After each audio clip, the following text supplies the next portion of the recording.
Halo teman-teman, halo Pak Beni. Kami dari kelompok satu akan memaparkan implementasi dari sistem informasi akuntansi sederhana dalam bentuk Excel yang kami buat dalam bidang perusahaan jasa atau lebih tepatnya laundry. Yang pertama yang akan kita bahas adalah proses bisnis dari perusahaan jasa itu sendiri.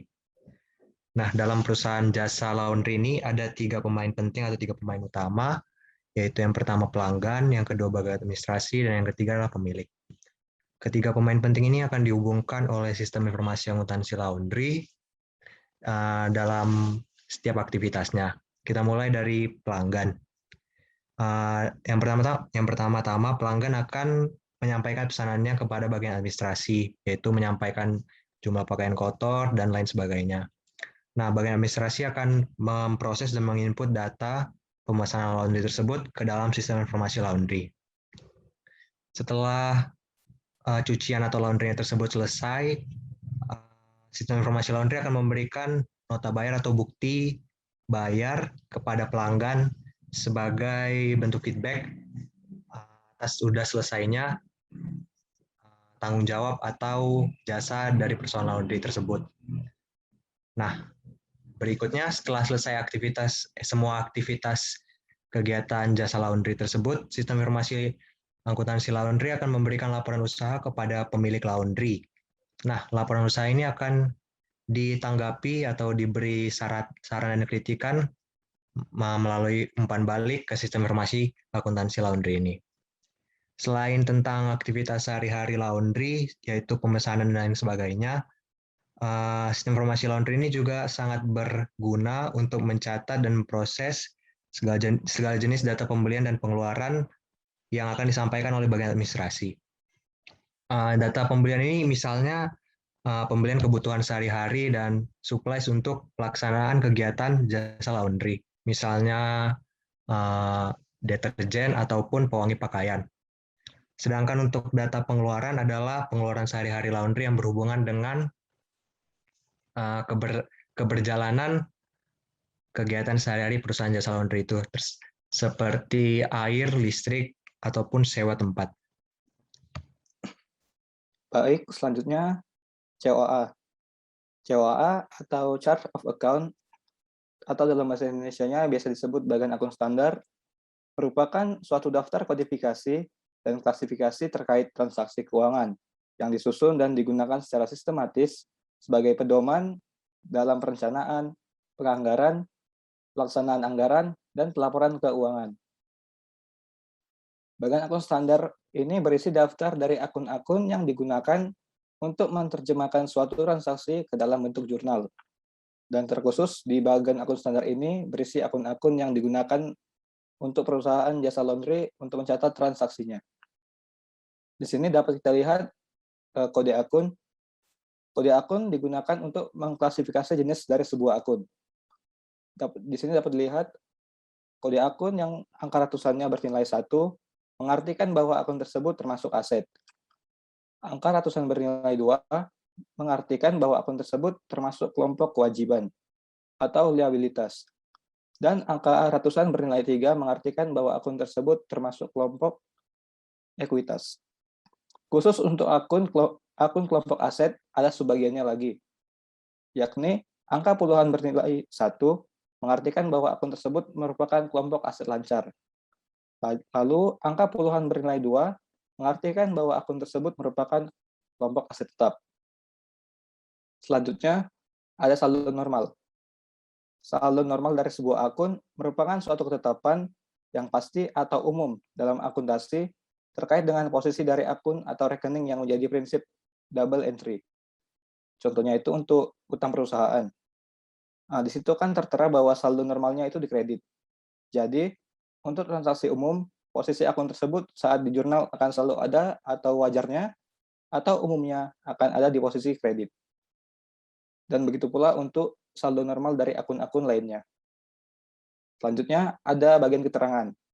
Nah, di bagian keterangan ini merupakan rincian atau definisi terkait untuk apa akun tersebut digunakan dalam transaksi di perusahaan jasa laundry tersebut. Demikian untuk chart of account, selanjutnya akan dibahas oleh teman saya. Terima kasih. Selanjutnya kami akan menggambarkan apa saja transaksi yang umumnya biasanya terjadi di perusahaan jasa laundry. Misalnya di sini sudah tersedia saldo awal akun yang ditunjukkan di neraca saldo tersebut berupa kas, piutang, perlengkapan, mesin cuci yang merupakan aset, lalu ada liabilitas dan pendapatan jasa. Transaksi pertama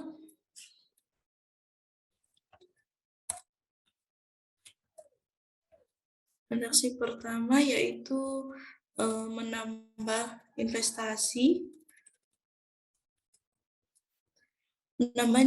di usaha dengan nominal 10 juta. Jadi pemilik usaha menambahkan modal ke usahanya sebanyak 10 juta dan jurnal yang perlu dicatat yaitu debit di kas dan pada kredit modal sejumlah 10 juta. Transaksi kedua yaitu membeli sebuah mesin cuci secara kredit senilai 3.500.000.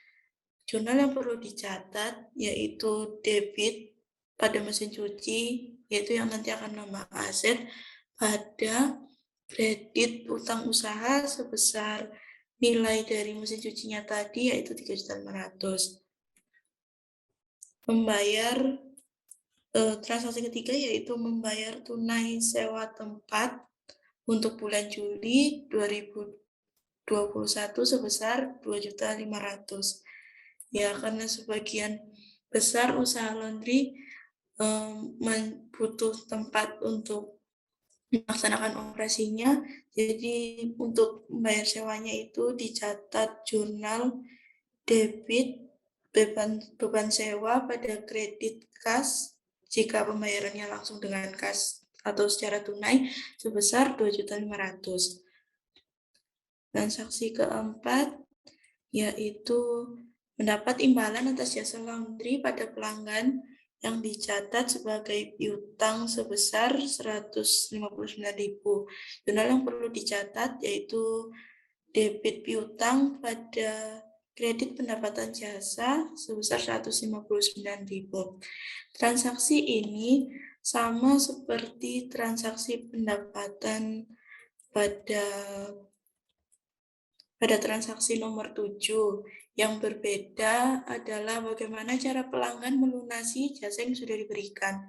Bisa dengan pembayaran langsung berupa kas, seperti transaksi nomor 7, ataupun melalui sistem piutang atau kredit seperti yang terjadi di transaksi nomor 4. Transaksi pendapatan dari kegiatan usaha laundry seperti ini, baik berupa penerimaan kas langsung maupun berupa kredit, akan sering terjadi, mengingat bahwa penyediaan jasa laundry menjadi operasi utama dan pendapatan utama dari usaha jasa laundry. Transaksi selanjutnya yang mungkin terjadi yaitu transaksi nomor 5, membayar kreditor untuk melunasi utang usaha sebesar 5.800.000. Jurnal yang perlu dicatat untuk mengurangi utang usaha yang sudah dilunasi, jadi kita harus mendebit utang usaha pada kredit kas sebesar 5.800.000. Transaksi selanjutnya yang kemungkinan besar akan sering terjadi yaitu membeli perlengkapan dalam hal ini pengharum pakaian dengan sistem kredit sebesar 1 juta. Jurnal yang perlu dicatat karena ini menambah perlengkapan, maka perlu didebit perlengkapan pada kredit utang usaha sebesar 1 juta. Contoh jurnal yang mungkin saja yang perlu dicatat saat transaksi tersebut terjadi. Setelah mencatat semua jurnal ini, nantinya seluruh nominal dari akun yang sudah tercatat akan dikumpulkan dan dikelompokkan masing-masing ke buku besar. Dijelaskan lebih lanjut oleh Yohan. Selanjutnya adalah buku besar. Nah, jadi di buku besar ini kita akan memindahkan semua angka di dalam jurnal. Dalam jurnal ini, kita pindahkan setiap angka dari akun-akun di jurnal itu ke dalam buku besar ini. Jadi misalnya ini, yang pertama adalah kas. Kita perhatikan dulu apakah kas itu memiliki saldo awal atau tidak. Nah, karena di jurnal ini, kas memiliki saldo awal sebesar 38.498.000. Jadi kita tulis di sini, saldo awalnya adalah 38.498.000 di debit. Jadi selain kita harus memperhatikan saldo awalnya, kita juga harus memperhatikan di mana posisi akun tersebut, apakah di kredit atau di debit. Nah, untuk selanjutnya kita juga akan memasukkan angka-angka dari setiap jurnal di setiap transaksi. Jadi misalnya ini akun kas, ada akun kas di jurnal apa saja, kita harus bisa analisis itu. Misalnya akun kas ada di transaksi nomor 1, nomor 3, kemudian ada di nomor 5, dan seterusnya. Jadi setiap transaksi kita masukkan ke dalam buku besar. Termasuk kita juga harus memperhatikan bagaimana debit kreditnya. Nah, untuk transaksi nomor 1 adalah debit 10 juta. Jadi debit ini menandakan adanya kas yang masuk sebesar 10 juta. Karena kita awalnya sudah memiliki kas sebesar 38 juta, kemudian ada kas masuk lagi sebesar 10 juta. Jadi kas kita bertambah, jadinya 48.498.000. Kemudian untuk nomor 3, transaksi nomor 3 adanya kas yang keluar. Kas yang keluar ini ditandai dengan kas yang posisinya ada di kredit sebesar 2,5 juta. Nah, karena kita melakukan pembayaran sebesar 2,5 juta, sedangkan kas yang kita miliki sebesar 48 juta, jadi kas yang tersisa adalah 45.998.000. Begitu juga untuk akun-akun yang lain, kita juga harus bisa memasukkan angka-angka dari setiap akun itu. Nah, untuk angka yang ini, yang ada di pojok kanan ini merupakan saldo akhir dari setiap akun. Jadi, saldo akhir ini akan digunakan untuk transaksi-transaksi pada laporan keuangan. Untuk yang akun perlengkapan ini, kita mencatatnya adalah setelah penyesuaian, yaitu terdapat pada jurnal nomor 11. Nah, ini adalah jurnal penyesuaian. Jadi di sini kita menghitung berapa perlengkapan yang sudah kita pakai. Jadinya saldo akhir dari perlengkapan ini adalah 4 juta rupiah. Untuk akun yang lain juga sama seperti itu, harus memperhatikan saldo awal dan posisi debit kreditnya. Selanjutnya, setelah kita menyusun buku besar, kita masukkan angka-angka dari buku besar itu ke neraca saldo. Jadi di neraca saldo ini, kita memasukkan semua akun dalam buku besar ini, termasuk saldo akhirnya. Jadi saldo akhir yang dimasukkan adalah yang warna hijau yang ada di pojok kanan ini.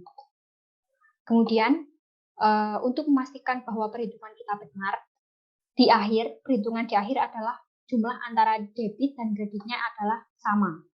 Di sini posisi debit dan kreditnya adalah 90.082.000. Jadi kalau misalnya posisi debit dan kreditnya itu berbeda, bisa jadi ada yang salah dengan perhitungan transaksi kita, seperti itu.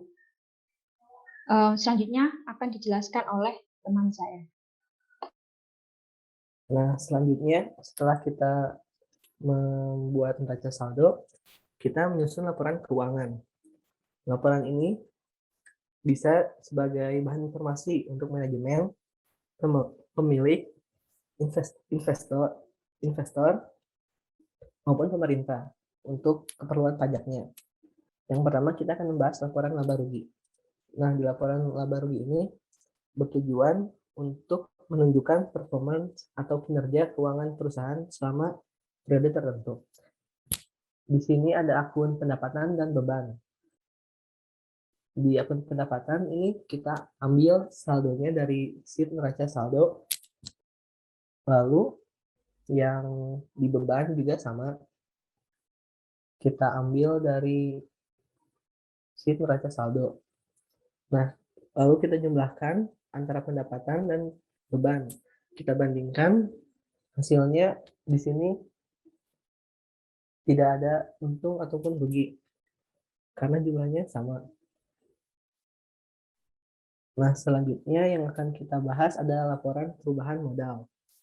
Nah, di laporan perubahan modal ini diperoleh perusahaan selama kegiatan operasi yang kita lakukan.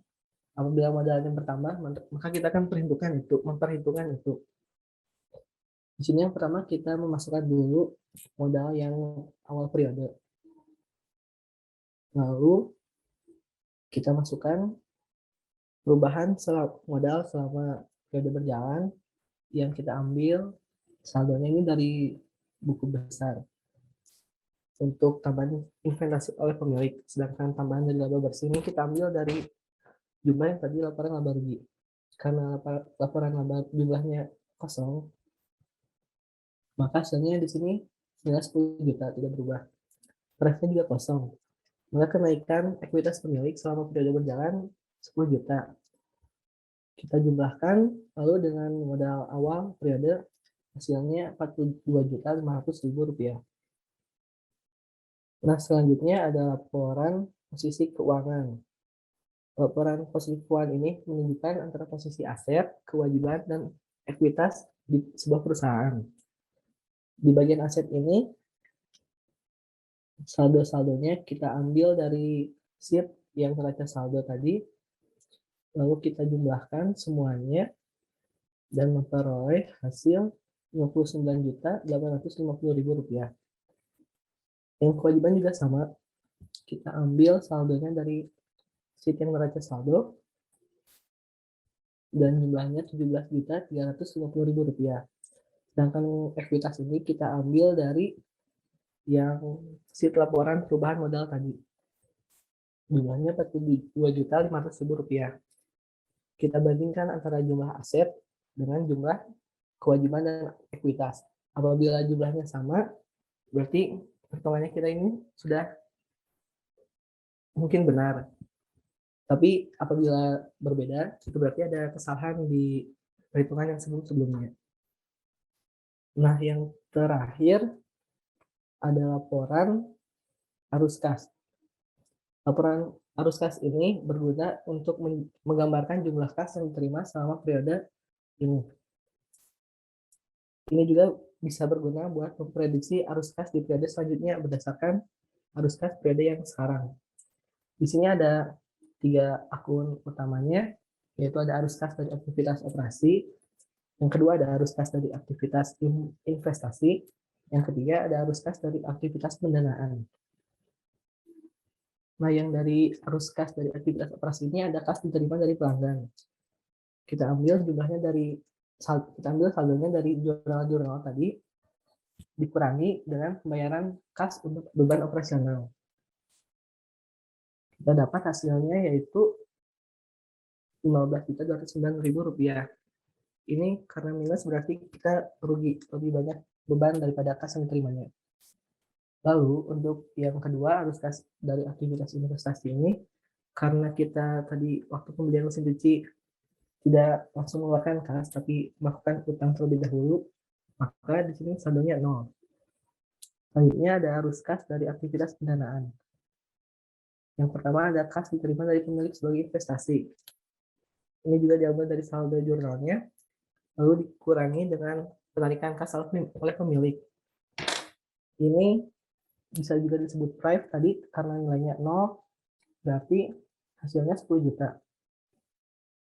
Nah, kita jumlahkan antara yang ketiga tadi, maka kita peroleh rugi sebesar 5.209.000 rupiah.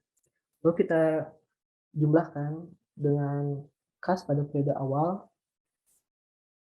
sebesar 38.498.000 rupiah. Maka diperolehlah kas pada akhir periode ini sebesar 33.289.000 rupiah.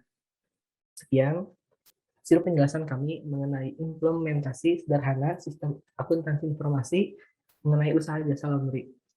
Terima kasih. Wassalamualaikum warahmatullahi wabarakatuh.